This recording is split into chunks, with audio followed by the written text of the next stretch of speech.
بسم اللہ الرحمن الرحیم۔ اسٹوڈنٹ کیسے ہیں آپ سب؟ امید کرتی ہوں خیریت سے ہوں گے۔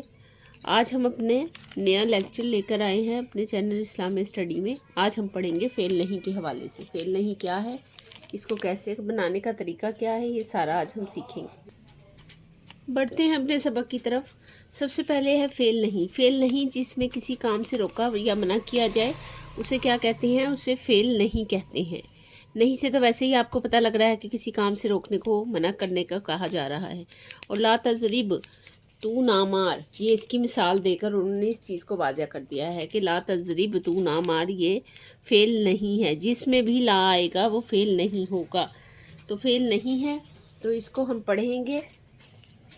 اس کو بنانے کا کیا طریقہ ہے؟ فعل مضارع، یہاں پہ بھی فعل مضارع ہی سیکھا آیا جس کو ہم لائے نہیں پہلے لگا دینے سے فعل جو ہے نہیں بن جاتا ہے اور آخری رام کے جزم دے دی جاتی ہے، جیسے یفعلو سے لا یفعل، وہ نہ کرے۔ یاد رہے کہ تثنیہ اور جمع مؤنث کے صیغوں میں آخری حرف پر زبر لگائی جاتی ہے، یعنی جو تثنیہ کا صیغہ ہوتا ہے اور جمع مؤنث یعنی دونوں صیغوں میں آخری حرف پر زبر لگا دی جاتی ہے، جیسے لا تفعلا، وہ دو عورتیں نہ کریں۔ تثنیہ مؤنث غائب کیا ہے؟ تثنیہ مؤنث غائب ہے لا یفعلنا، وہ سب عورتیں نہ کریں۔ یہ سارے جو ہیں یہ مضارع کے صیغے ہیں۔ مضارع کی گردان آپ جب یاد کریں گے تو آپ کو یہ کرنے میں کوئی مشکل پیش نہیں آئے گی، صرف اس کے جو حرکات ہیں اس میں رد و بدل ہے۔ صیغہ جمع مؤنث غائب جو ہے اسی طرح سے لا تفعلا، اور صیغہ تثنیہ مؤنث حاضر جو ہے وہ بھی لا تفعلنا جمع مؤنث حاضر کی طرح ہے۔ فعل نہیں معروف آ جاتا ہے آگے۔ سب سے پہلے ہمیشہ فعل معروف ہی استعمال ہوتا ہے۔ اب اس میں امر معروف میں بھی ایسے ہی ہوا تھا اور نہیں معروف میں بھی ایسے ہی، اور حاضر میں بھی ایسے ہی ہوا تھا۔ اس میں فاعل معلوم ہوتا ہے، مثلا لا یفعل، وہ نہ کرے، صرف فاعل ہے، ٹھیک ہے۔ اس میں اور کام نہیں پتہ کہ کام کیا کرنا ہے یا کیا نہیں کرنا۔ آگے آ جاتی ہے اس کی گردان۔ گردان میں اس کے پورے 14 صیغے ہیں۔ ان 14 صیغوں کو ہم پڑھیں گے تاکہ آپ کو اس کو پڑھنے میں آسانی ہو۔ لا یفعل، لا یفعلا، لا یفعلو، لا تفعل، لا تفعلا، لا تفعلن، لا تفعل، لا تفعلا، لا تفعلو، لا تفعلی، لا تفعلا، لا تفعلن، لا افعلو، لا نفعلو، ٹھیک ہے۔ یہاں تک اگر آپ کو اس کو یاد کرنے میں مشکل ہو تو آپ نے اسے ریپیٹ کر کے 3 صیغے کر کے، ہمیشہ میں نے آپ کو بتایا ہے کہ 3 صیغے کر کے آپ نے اس کو یاد کرنا ہے۔ اکٹھا یاد کریں گے تو کبھی بھی نہیں ہوگا، کیونکہ ایک ہی طرح کی ساری وائس نکلتی ہے صیغوں کی، اس لیے تھوڑے سے رد و بدل کے ساتھ ہوتا ہے اس میں ہر صیغہ۔ تو جب آپ اس کو 3 کر کے یاد کریں گے، جیسے لا یفعل اور لا یفعلا، لام الف لا آ گیا، اور لا یفعلوا واو الف آ گیا، تو لا یفعلا، لا یفعلا، لا یفعلو، تینوں الگ الگ بن گئے، اور لیکن یاد کرنے میں بہت آسانی سے ہو جائیں گے۔ آپ اس کو ریپیٹ کر کے بھی یاد کر سکتے ہیں تو پھر بھی آپ کو اچھی یاد ہو جائیں گے، لکھ کر بھی آپ اس کو بار بار یاد کر سکتے ہیں۔ نیکسٹ ہمارے پاس فعل نہیں مجہول کی گردان ہے۔ پہلے معروف کی تھی، اب فعل نہیں مجہول۔ اس میں فاعل معلوم نہیں ہوتا، مثلا لا یظلم، لا یظلم، اس ایک مرد پر ظلم نہ کیا جائے۔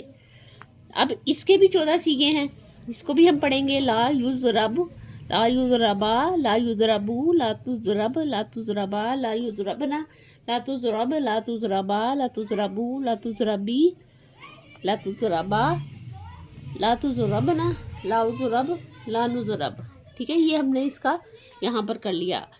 تو یہاں تک فعل نہیں مجہول کی گردان مکمل ہوئی۔ اب اس پہ کیا ہو رہا ہے؟ اس پہ صرف ضمہ آ رہا ہے، فا کلمے پر ضمہ دیا گیا ہے تو یہ یضرب بن گیا، باقی ساری حرکات ویسی ہی ہیں۔ وہاں یضرب تھا، ٹھیک ہے۔ دیکھتے ہیں پیچھے ایک بار پھر سے تاکہ آپ کو آسانی رہے۔ دیکھیں یہاں پر فتح دی گئی ہے فا کلمے پر، تو یہاں پر جو ہے ضمہ دیا گیا ہے، یعنی پیش دیا گیا ہے آسان لفظوں میں۔ جملہ اسمیہ پہ آ جاتے ہیں۔ ہم نے کہا تھا آج ہم جملہ اسمیہ پڑھیں گے، جملہ اسمیہ پہ آ جاتے ہیں۔ عام طور پہ ہم نے اردو میں اسے پڑھا ہوا ہے، لیکن پھر سے ایک بار اس کو پڑھتے ہیں عربی گرامر کے حوالے سے، ٹھیک ہے۔ جملہ اسمیہ اسم سے شروع ہو کر اس جملہ اسمیہ جو جملہ اسم سے شروع ہو جملہ اسمیہ کہلاتا ہے۔ سب کو پتہ ہے، بچپن سے پڑھتے ہیں قواعد و انشاء میں، پھر بھی آج ہم عربی زبان کے حوالے سے پڑھیں گے. مثلا الرجل ظالم، آدمی ظالم ہے. یہ دو اجزاء سے مل کر بنتا ہے. پہلے جز کو مبتدا جس سے ابتدا کی گئی ہو، اور دوسرے جز کو خبر یعنی اس کے متعلق جس سے ابتدا گئی ہے کچھ بتایا گیا، جس کے متعلق کچھ بتایا جائے وہ مبتدا ہے، اور جو بات بتائی جائے وہ خبر ہے. مثلاً اوپر والی مثال میں الرجل جو ہے وہ مبتدا ہے کیونکہ اس سے جملہ شروع کیا گیا ہے، اور ظالمون اس کی خبر ہے. مزید مثالیں الحق مرن، حق کروا ہے. حق کیا ہوا؟ مبتدا، اور مرن کیا ہوا؟ مرن کیا ہوا؟ اس کی خبر ہوا. القطار ریل گاڑی سریع تیز ہے. القطار کیا ہوا؟ مبتدا ہوا جس کے بارے میں خبر دی جا رہی ہے، اور سریع کیا ہے؟ تیز رفتاری اس کی صفت ہے، ایک حساب سے اس کے بارے میں بتایا جا رہا ہے کہ گاڑی تیز رفتار ہے. مبتدا خبر مل کر جملہ اسمیہ بنا. یہ اس طرح سے اس کی تحقیق کی جاتی ہے. بنانے کا کیا طریقہ ہے جی؟ بنانے کا طریقہ ہے جملہ اسمیہ کا پہلا جز یعنی مبتدا عام طور پر معرفہ اور دوسرا خبر نکرہ ہوتی ہے. ٹھیک ہے، نکرہ ہوتا ہے. جیسے مبتدا الرجل معرفہ ہے، اسی طرح ظالم نکرہ ہے. مبتدا اور خبر عموماً مرفوع ہوتے ہیں، یعنی یہ دونوں اینڈ میں جو ہے آخر میں عین کلمہ میں پیش ہوتا ہے ان کے اوپر، اور اس لیے دونوں پر پیش لگائے جاتے ہیں. ٹھیک ہے، آگے ہم دیکھتے ہیں اس کی تیسری کیا کوالٹی ہے. خبر مذکر یا مؤنث ہونے میں اپنے مبتدا کے مطابق ہوتی ہے. جیسے ہیا صالحۃن، وہ نیک عورت ہے. انت کریم، تو معزز ہے. اس میں خبر اس کے حساب سے دی گئی ہے. خبر واحد تثنیہ اور جمع ہونے میں مبتدا کے مطابق ہوتی ہے، یعنی اگر وہ تثنیہ یا جمع ہو تب بھی وہ ابتدا یعنی جس کے متعلق بتائی جا رہی ہے اس کے حساب سے ہی ہوگی. مثلا الرجل صادقن، ٹھیک ہے، آدمی سچا ہے. الرجلانی صادقانی، دو آدمی سچے ہیں. الرجال صادقون، تین آدمی یا زیادہ آدمی سچے ہیں. الامرأۃ صادقۃ، عورت سچی ہے. الامرأتان صادقتان، تو یہ کیا ہے؟ دو عورتیں سچی ہیں، دونوں سچی ہیں. النساء، نسان کیا ہو گیا؟ جمع ہو گیا الامرأتان کی، کیونکہ الامرأۃ جو تھا امرأتان الامرأۃ کی جمع ہے، تو النساء جو ہوا ان دونوں کی جمع ہوا صادقات، زیادہ عورتیں سچی ہیں. یہ ہوا اس کا سارا لفظ جو اس کو سمجھنے میں آسانی دے گا. جیسے آپ کو بتایا گیا ہے اگر مبتدا دو ہوں اور جس میں مختلف یعنی ایک مذکر دونوں مؤنث دوسرا مؤنث، تو مذکر کا خیال رکھا جائے گا، یعنی خبر مذکر ہوگی. مثلا الابن والابنۃ حسانی، بیٹا اور بیٹی دونوں خوبصورت ہیں. تو الابن والابنۃ یہ دونوں بیٹی اور بیٹا اور بیٹی دونوں خوبصورت ہیں، یہ بتایا گیا ہے. تو یہ بھی جملہ اسمیہ ہوا. مبتدا اور خبر کبھی مفرد مثلا الرجل جمیل، اور کبھی مرکب جیسے یہ اوپر آیا تھا الرجل جمیل عالم. مرکب ایک سے زیادہ تعریف یا ایک سے زیادہ صفت بتانے کو بھی کہتے ہیں. خوبصورت آدمی عالم ہے اس کے طور پر بھی آتے ہیں. اگر جملہ اسمیہ پر حرف ان بے شک ضرور داخل ہو تو بدستور مرفوع رہتی ہے. مثلا ان اللہ عالم، بے شک اللہ تعالیٰ بہت علم رکھنے والا ہے. جملہ اسمیہ پر ما اور لیسا لگانے سے اس میں نفی کی معنی پیدا ہو جاتے ہیں. جیسے صورت میں خبر پر با لگا کر خبر کو زیر دیتے ہیں.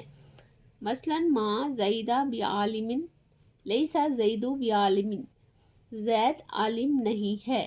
تو یہ کیا ہوا؟ جملہ اسمیہ نفی بھی بتا دیا اس میں، اور جملہ اسمیہ جو ہے وہ مرکب بھی بتایا گیا ہے، اور مذکر اور مؤنث کا بھی سارا بتایا گیا ہے. تو آپ نے اسے سمجھنا ہے. اول تو ویسے ہی بہت اسی طریقے سے یہاں پہ لکھا ہوا ہے کہ آپ کو آسانی سے سمجھ آ جائے. پھر بھی آپ کو اس کو سمجھ نہیں آئے تو میں ڈسکرپشن میں جملہ اسمیہ کا بنانے کا مکمل طریقہ اور اس کی ترکیب کرنے کا بھی مکمل طریقہ ڈال دوں گی. کل ہم پڑھیں گے جملہ فعلیہ اور مرکب اضافی، ٹھیک ہے، اور مرکب توصیفی، پھر ہم ضمائر کریں گے. ٹھیک ہے، ابھی ہم نے یہاں تک ہی پڑھنا ہے تاکہ ہمیں یہ اچھے طریقے سے یاد ہو جائے. تو اس میں کیا ہوا؟ اس میں یہ سارا ہم نے آج پڑھا ہے کیا کیا پڑھا ہے آج ہم نے فعل نہیں کو مکمل طور پہ پڑھا ہے اور جملہ اسمیہ کو خاص طور پر ذکر کیا ہے۔ تو امید کرتی ہوں کہ آج کا جو بھی لیکچر ہم نے پڑھا ہے سارا آپ کو سمجھ میں آیا ہوگا۔ میری چینل کو لائک اور سبسکرائب کریں تاکہ مجھے پتہ چل جائے کہ آپ کو میرے جو لیکچرز ہیں وہ سارے سمجھ میں آ رہے ہیں۔ نیکسٹ آنے والے لیکچر سے بھی آپ اس طرح باخبر رہ سکتے ہیں۔ اپنا بہت سارا خیال رکھیں۔ نیکسٹ لیکچر میں نیکسٹ جو ہے لیسن کے ساتھ ملتے ہیں۔ تب تک کے لیے اللہ حافظ۔